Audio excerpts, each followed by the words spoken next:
Yeah, real estate has been one of the few industries that has excelled during this whole entire thing.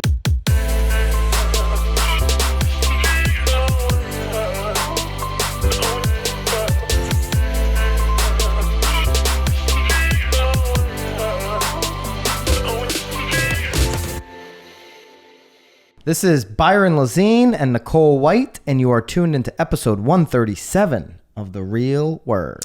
Word is up. All right, 2 rackets and a marketeer of the week this week. It was a good Somebody week. who we like very much on social is the marketeer. Mm-hmm. Yeah. I don't feel like that narrows it down much, but No. it is one of our faves. Uh-oh. Excuse me. Do you want... Uh-oh. Oh, boy. Uh-oh. Time to quarantine. Yeah, a little something there. All right. Racket number 1, Inman. All 3 articles are Inman this week. Fall is the new spring in real estate. This is an Andrea Brambilla article, staff writer article. Low mortgage rates, record low, skyrocketing buyer demand, and shrinking inventory have pushed the housing market's busy season forward through at least the end of this year. Nicole White, do you agree? Oh, absolutely. I mean, obviously, with the pandemic happening in March, which was really sort of the beginning of the spring season, obviously delayed, sort of buyer demand. But I'll be honest, that's what they said here too, 2-month delay on the spring market. Absolutely. But I have to admit, though, I mean, and I think that you would agree, the fall market has always been for my business, just as busy as the spring market has been. I definitely have never really seen a lag. I think going into the fall, we naturally get a little anxious because it's like school starting and, everyone is dragging their feet a little bit more. But I mean, now that school's sort of officially started this week and next week, I mean, I don't see any reason on a personal level, I would agree with you. For me, the falls have been a little bit better, throughout my career. But you and I have also played on listings a little bit above the average median price here in our market. So we've had a little higher price listings. Sometimes those take a little longer to sell. Right. So I think that's why you and I have experienced better falls as opposed to like if we just worked the median, the median price point in our areas. Yep. And just stayed on that on buyers. The majority of those sales do historically in our location happen in the spring. Well, obviously this year there's so many moving parts. This is such a different year. I mean, even in the first line, I mean, they're talking about right there the need for more spacious, multifunctional homes. I mean, I think we're going to actually continue to see that even as school continues, because I think that we're going to, unfortunately, this is just my opinion, we're going to start seeing a lot of schools actually, in my opinion, close down. I disagree. You do? Yeah. All right, so I think the more that the kids are going back and the more that they're engaging again, I think, honestly, I don't even think it's necessarily going to be maybe the kids as much as it's going to be the teachers. But anyway, I do think that there is going to be another spike. I do think that schools are probably going to be closing, which in my opinion will inevitably cause what leads you to another believe, I don't want to get into that. Why you think schools are going to close? What I do want to get into, because colleges are already closing, that makes a lot of sense to me, because they're getting the money either way. Chief economist Lawrence Yun, National Association of Realtors, declared that 2020 housing market was outperforming. This was just last week, outperforming 2019's housing market. So we're already outperforming last year's. Right. He also predicted that this year's home sales would end up higher than the 5.34 million home sales sold in 2019. So we're already having a better year. Right. And they're saying that this type of activity is going to continue all the way through the end of the year. I believe in more in that median average price point. You will start, because we've had like here so many multiple offers. So there's still so many buyers that have missed out that want to get into the market and buy. Right. I do think as we get closer to November and obviously there's something the first week of November going on. Right after that, 2 weeks later, it's like, then it's Thanksgiving. Then it's like, I think your high end, your super, super high end in whatever area you're in could take a pause for a couple months. But other than that, I think the markets are going to be incredibly strong across the board. Well, I think the number one thing that's pushing that, though, is the interest rates. I mean, there are so many buyers right now that are missing out and they're super anxious. I am being led to believe that the interest rates are going to be just as low next year. So for all those buyers that are missing out this year and they're still able to rent or they're still living with their parents, I don't think that you are going to be missing out on a thing, between now and when you actually find a house. I think that your rates are still going to be low. I think that's going to continue that surge. And I agree with you. I do think that those low interest rates are obviously what's carrying sort of that low to middle, price point there. I don't know. It's an interesting one though too, because I think that the high end is also does move though naturally during the fall and the winter, because I do think that buyers think that they're getting deals. So I don't know how much of a pause there's really going to be, but. Again, there's so many things that have there's nothing predictable, I feel like, about this year, except obviously I do think, though, that the rates will continue to stay this low. So I think that will certainly help continue what it is that we're seeing. Yeah, real estate has been one of the few industries that has excelled during this whole entire thing. And the low rates have really helped that, and they're saying low rates are going to continue into next year. So I don't think this is a racket. This fall feels like a spring market, but the whole year, outside of 2 months, has felt like a spring market. So here we go. Racket number 2. Love it. Airbnb long-term bookings are on the rise as customers return to the platform. They're looking for longer-term stays and the ability to bring pets with them, according to Airbnb CEO Brian Chesky. So I think that this is a worthwhile conversation, because we did talk about Airbnb again back in March and April, because I think Airbnb put a pause, right? Because travel restriction, and then you weren't able to book less than 30 days, right? Wasn't there I'm not some sure. sort of? I forget if they did a pause. I think we'll have to bring Tim on for that one, because I know that Tim's Airbnb Macy's situation sort of hurt a little bit because you weren't able to book just one night. I think there was a minimum stay. I do feel like we talked about that, a few months back, about Airbnb sort of taking a nosedive. And maybe it was area specific. I don't remember that. But I do. Well, again, hotels were closed because you couldn't do short term, right? Airbnb looks for. Yeah, this is March 16th. Experiences paused to prioritize safety of community. With this priority in mind, we've made the difficult decision to pause all Airbnb experiences until at least April 30th. Yeah, so you're right. That was on March 16th. So that was a month and a half pause. Yeah, there was a little. So I'm happy that we're re-engaging the conversations, and I do think naturally. I'm still getting people looking for rentals, long-term rentals, short-term rentals. Hey, if I'm working remotely, like people that are sort of in the middle of the state, if I'm required to work remotely, maybe I'll spend my winter on the shore. Mm-hmm. So I do think there's going to be wonderful opportunities to continue to come up for long-term rentals. This is an amazing stat. Yeah. So Airbnb experienced a 22% year-over-year increase in consumer spending in July. So July 2019, July 2020, 22% more here in July 2020. Well, we were talking really about impressive. It before, though. Like, is it because the homeowners are charging more? Is that why? Because they did say it's consumer spending, not necessarily bookings. Right. As consumers are returning, they're looking for these longer-term stays. We mentioned that at the top. Mm-hmm. There's a new trend where traveling and living are starting to blur together. People are all working from home, so they can be anywhere when they do that. Right. People are booking for weeks at a time or even months at a time. Yeah. Some of the things we mentioned, pets. They're looking to bring their pets because they're going to have these longer-term stays. They also are frequently searching for pools, Wi-Fi, so that Wi-Fi connection keeps coming up. Like, how strong is my Wi-Fi? I mean, everyone needs Wi-Fi. I want a Wi-Fi if I'm staying for one night. I think specifically the strength has been important to people, though. It's been important to me. Kitchen, air conditioning, washers. Yeah, you're going to be there for a while. You need to wash your clothes. Jacuzzi. Wow. And free parking. Hey, jacuzzis. Who doesn't want a cooz? I don't know. Now you're sharing. Like, who was in there before? Little hot tubby? Did they quarantine? Little hot tubby action? Is it clean? I don't know. Airbnb guests are also largely booking spontaneous trips close to home. That I don't think is a racket at all. I mean, just to get away for a few days where you're not staring at your dishes or your laundry, I feel like is a bonus.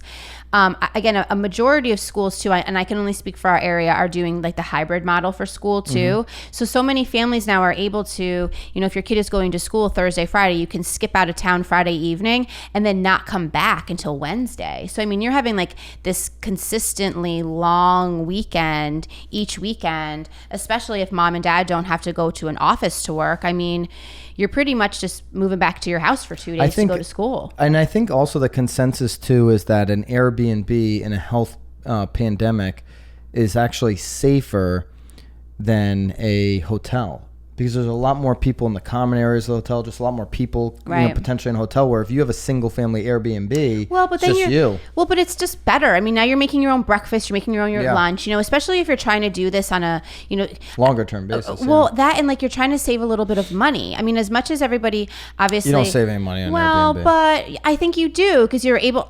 I'm not spending $25 for each of my children to have a bowl of Cheerios. But if I can have an Airbnb, I'm giving my kids and that kind of stuff, right? But. So it seems to be the most economic way to sort of get away and to do it without having to pay breakfast, lunch, and dinner. Well, I think people convince themselves that they're going to save money, then they get on the trip and they spend just as much as they would have in a hotel. Potentially. Oh, for sure. Potentially. People don't budget when they go on these trips. I mean, but again, we're talking about long term. We're talking about vacation and life blurring. So this isn't necessarily a vacation. This is just a different place to now spend your time, because you're just so sick of being home. This is a super luxury thing to do. Like, have a home and then decide I want to go work an hour away from home because they've got a nicer view, and I'm going to have, a better capacity to get my work done over at this Airbnb. That's a super luxury thing to do. Absolutely. What I do think is interesting, though, is that it seems like there's a lot of these homeowners that are, marketing their home on Airbnb, that, investors, whatever, that are, it seems like more of them are allowing pets, because they mention it a couple times here. I mean, for me, boy, if I'm Airbnb-ing with pets, I am jacking up the pet deposit. So you're not saving money there on me if I'm the owner of this home. And I got to jack up the nightly stay, because you do a year of people bringing pets into your home versus a year of people not bringing pets into the home, the wear and tear is going to be dramatically different. I don't know about you, but when I walk into a house where we've got pet owners, I can smell it. When the owners can never smell it. Well, you love dogs, though. Can you smell that? I can't really smell. Yeah, I can smell it. I can smell it, guys. It smells in here, and there's real wear and tear that comes with pets. So it'll be interesting to see what happens there. I guess what's super interesting there is that if you're getting into the Airbnb game and this is going to be your move, it sounds like you're going to need to be super strategic with the things that, like, maybe no carpets, maybe no rugs, keep it, maybe not even any hardwood floors, maybe go with more of like a vinyl where you can easily wipe it down. You're not worried about paws. So again, I think if you're getting into the Airbnb game, this is just as important for you to read too, because you now need to know what people are expecting, demanding, and how are you going to be able to maintain your home long term. Yeah, I don't think you'd ever, have a night where you're unbooked if you allow pets. It's definitely going to help your bookings. Right. And if you have high-speed internet.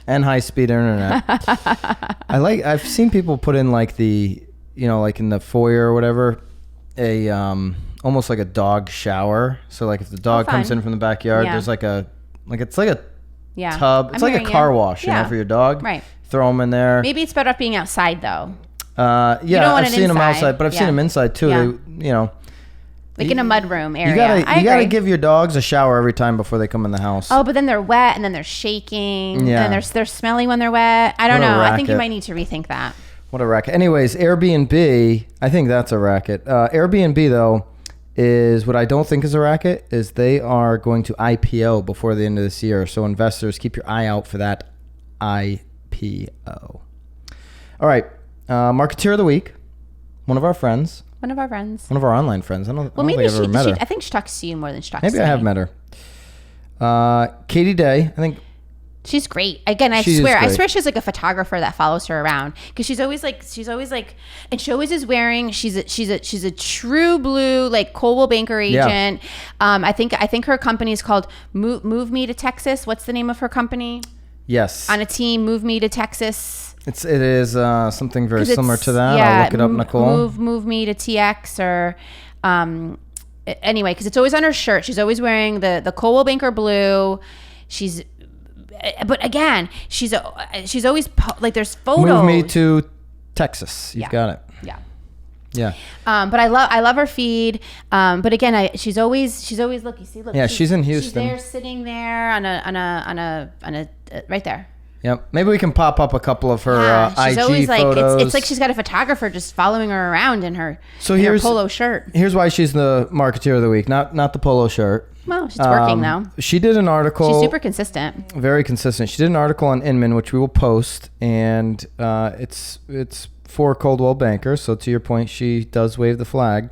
Yeah, look, the Coldwell Banker brand and people are unlike any other. Ooh, wow. Look at that. Anyways, what I do think is interesting here and deserving of the Marketeer of the Week is that Coldwell Banker is opening up Gen Blue 2020, Generation Blue, which is their annual conference, to absolutely everybody in the industry, 100% free. So if you're an agent with anybody, Nicole and I are William Ravis Real Estate. If you're EXP, if you're Compass, if you're Sotheby's, if you're anybody else, you can log on to their virtual Gen Blue this year and check out the whole thing.